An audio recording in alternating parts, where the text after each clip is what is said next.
قرآن کی وہ واحد سورہ جو بسم اللہ کے بغیر شروع ہوتی ہے، سورہ توبہ، کیونکہ یہ ایک کوئی سکون اور آرام کا پیغام نہیں دے رہی، یہ آپ کو پیغام دے رہی ہے اکاؤنٹیبلٹی کا۔ السلام علیکم۔ آج ہم خلاصہ کریں گے مختصر سا سورہ توبہ کے بارے میں، جو کہ قرآن کی 9 سورہ ہے، اور یہ اس کا مطلب ہے توبہ کرنا، ریپینٹ کرنا، اور یہ ایک مدنی سورہ ہے، اور اس کا جو ریولیشن آرڈر ہے وہ ہے 113۔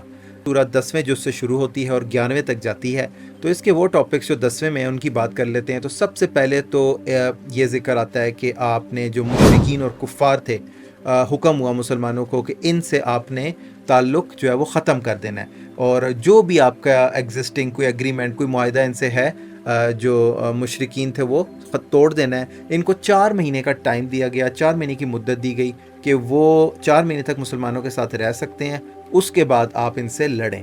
اور وہ مشرکین جو بیسیکلی جو پیسفل تھے، ان کو یہ اجازت تھی کہ وہ اس کے بعد بھی، اس 4 مہینے کے بعد بھی رہ سکتے ہیں، لیکن ایونچولی آخرکار یہ تعلقات جو ہیں، یہ آپ کے جو معاہدے ان سے یہ ختم کرنے، اور اللہ تعالیٰ نے اجازت دے دی ان سے لڑنے کی، اور مسلمانوں نے اناؤنس کیا، ان پہ پابندی لگا دی کہ وہ حج نہیں کر سکتے اور اللہ کے گھر جو ہے بیسیکلی مسجد الحرام نہیں داخل ہو سکتے۔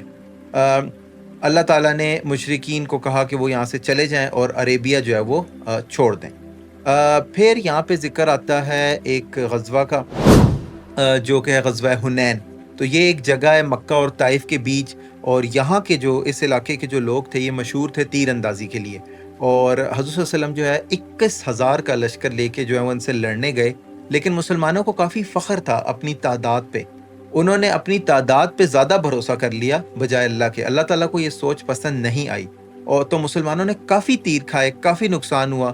تو پھر حضور صلی اللہ علیہ وسلم تقریباً 100 لوگوں کے ساتھ کھڑے، اور انہوں نے سب کو دوبارہ اکٹھا کیا، اور پھر اللہ تعالیٰ نے ان کو فتح دی، اور تقریباً 6,000 جو کافر تھے بیسیکلی ان کو انہوں نے قید کیا، اور بعد میں انہوں نے چھوڑ دیا۔ پھر اللہ تعالیٰ نے جو ہے وہ مذمت کی جو اہل کتاب ہے ان کی، اور اجازت دی ان سے لڑنے کی۔ تو اللہ تعالیٰ نے یہ کہا کہ آپ عیسائیوں سے اور یہودیوں سے جو ہے وہ لڑیں، جو کہ اللہ پہ یقین نہیں رکھتے اور قیامت والے دن پہ یقین نہیں رکھتے۔ یا تو آپ ان سے لڑیں، یا پھر آپ ان سے وہ ایک ٹیکس لیں، ٹھیک ہے، جو ایک فکسڈ اماؤنٹ ہے، جو کہ مسلمان لینڈ میں رہنے کی ان کو دینی ہے۔ اور جو اہل کتاب تھے، جو یہودی تھے، انہوں نے ظلم کیا، یہ کہہ کے کہ عزیر علیہ السلام جو ہیں وہ اللہ کے بیٹے ہیں، نعوذ باللہ، اور عیسائیوں نے یہ ظلم کیا کہ عیسیٰ علیہ السلام اللہ کے بیٹے ہیں، نعوذ باللہ۔ تو اللہ تعالیٰ یہ فرماتے ہیں کہ یہ جو ہیں یہ پکے جھوٹ ہیں۔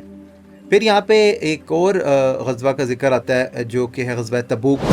تو جو کرسچن بادشاہ تھا شام کا، جو ماڈرن ڈے آپ کہہ لیں استنبول ہے، وہ مسلمانوں سے لڑنے کی تیاری کر رہا تھا۔ تو حضرت صلی اللہ علیہ وسلم کو اس کے بارے میں پتہ چلا، اور حضور صلی اللہ علیہ وسلم نے سخت گرمی میں جو ہے نا مسلمانوں کی جو لشکر تھا اس کو ان کو تیاری کرنے کا کہا۔ مسلمان وہاں گئے، اور مسلمان تبوک میں جا کر 20 دن تک رکے، لیکن یہ غزوہ جو ہے یہ ہوئی نہیں۔ اور اس میں ہوا یہ کہ کچھ منافقوں کی جو شکلیں ہیں وہ سامنے آئی، ٹھیک ہے، وہ بہانے بنا رہے تھے غزوہ سے اور اس جنگ سے بھاگنے کی اور نہ جانے کی، تو ان کے چہرے سامنے آئے۔ اور کچھ صحابہ بھی تھے جو سستی کی وجہ سے اس کو کنٹینیو نہیں کر سکے۔ تو اللہ تعالیٰ نے اپنے غصے کا اظہار کیا منافقین کے لیے، جو منافق ہے اس کے لیے، کہ یہ کیا کرتے ہیں کہ یہ لوگوں کو اچھائی سے روکتے ہیں، برائی کی دعوت دیتے ہیں، ٹھیک ہے، یہ مسلمانوں کے نقصان پہ خوش ہوتے ہیں، ٹھیک ہے، اور یہ جو ہے قسمیں کھاتے ہیں مسلمانوں کا ٹرسٹ گین کرنے کے لیے۔ اور اللہ تعالیٰ نے حضرت کو بتایا کہ اگر یہ 70 دفعہ بھی توبہ کر لیں، یہ جو منافق ہیں اس طرح کے، اللہ تعالیٰ ان کی توبہ نہیں قبول کرے گا، اور اگر ان میں سے کوئی مر جائے تو اس کا جنازہ نہ پڑھیں اور اس کی قبروں پر نہیں کھڑے ہوئیں۔ پھر یہ 11ویں جز میں جو جاتی ہے، اور اس کے جو ہے اس میں دوبارہ ذکر آتا ہے کہ جو مذمت ہوئی ہے اس کی منافقوں کی، کہ اللہ تعالیٰ نے حضرت کو بتایا کہ یہ جو ہے نا منافق، یہ آپ کے پاس آئیں گے، یہ آپ کو یہ بہانے بنائیں گے، لیکن آپ نے ان کی بات نہیں ماننی، اور آپ نے ان کو بتا دینا ہے کہ اللہ تعالیٰ نے آپ کو انفارم کر دیا تھا ان کے بارے میں، اور یہ قسمیں اٹھائیں گے آپ کو کنونس کرنے کے لیے، لیکن اللہ تعالیٰ کہتے ہیں کہ بے شک آپ کنونس ہو بھی جائیں، اللہ تعالیٰ ان کو معاف نہیں کریں گے۔ تو منافقوں نے کیا کیا تھا، وہاں پہ انہوں نے ایک مسجد بنا دی تھی۔ حضرت ہم جب تبوک سے واپس آ رہے تھے، واپسی کے راستے میں ایک مسجد بنا دی تھی، اور حضرت ہم کو کہا کہ آپ یہاں نماز پڑھیں۔ تو حضرت نے نیت کر لی تھی یہاں نماز پڑھنے کی، لیکن اللہ تعالیٰ نے آیت اتار دی کہ یہ جو مسجد بنی ہے نا، یہ اس لیے انہوں نے بنائی ہے تاکہ مسلمانوں کو نقصان پہنچا سکیں، آپس میں اختلاف ہو مسلمانوں کا. تو حضرت صاحب نے اس مسجد کو گرا دیا، اس کو ہٹا دیا، اور ایک بڑا اسٹرانگ میسیج دیا کہ وہ مسجد جو صحیح پرنسپلز پہ، اچھے عقائد پہ نہیں بنی ہوئی، اس کو ہٹا دینا چاہیے. پھر اللہ تعالیٰ نے بتایا کہ جو مومنین ہیں ان کی کیا صفات ہیں.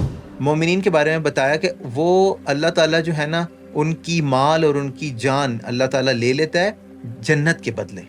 ٹھیک ہے، اگر ان کو آزماتا ہے تو ان ریٹرن ان کو جنت ملے گی.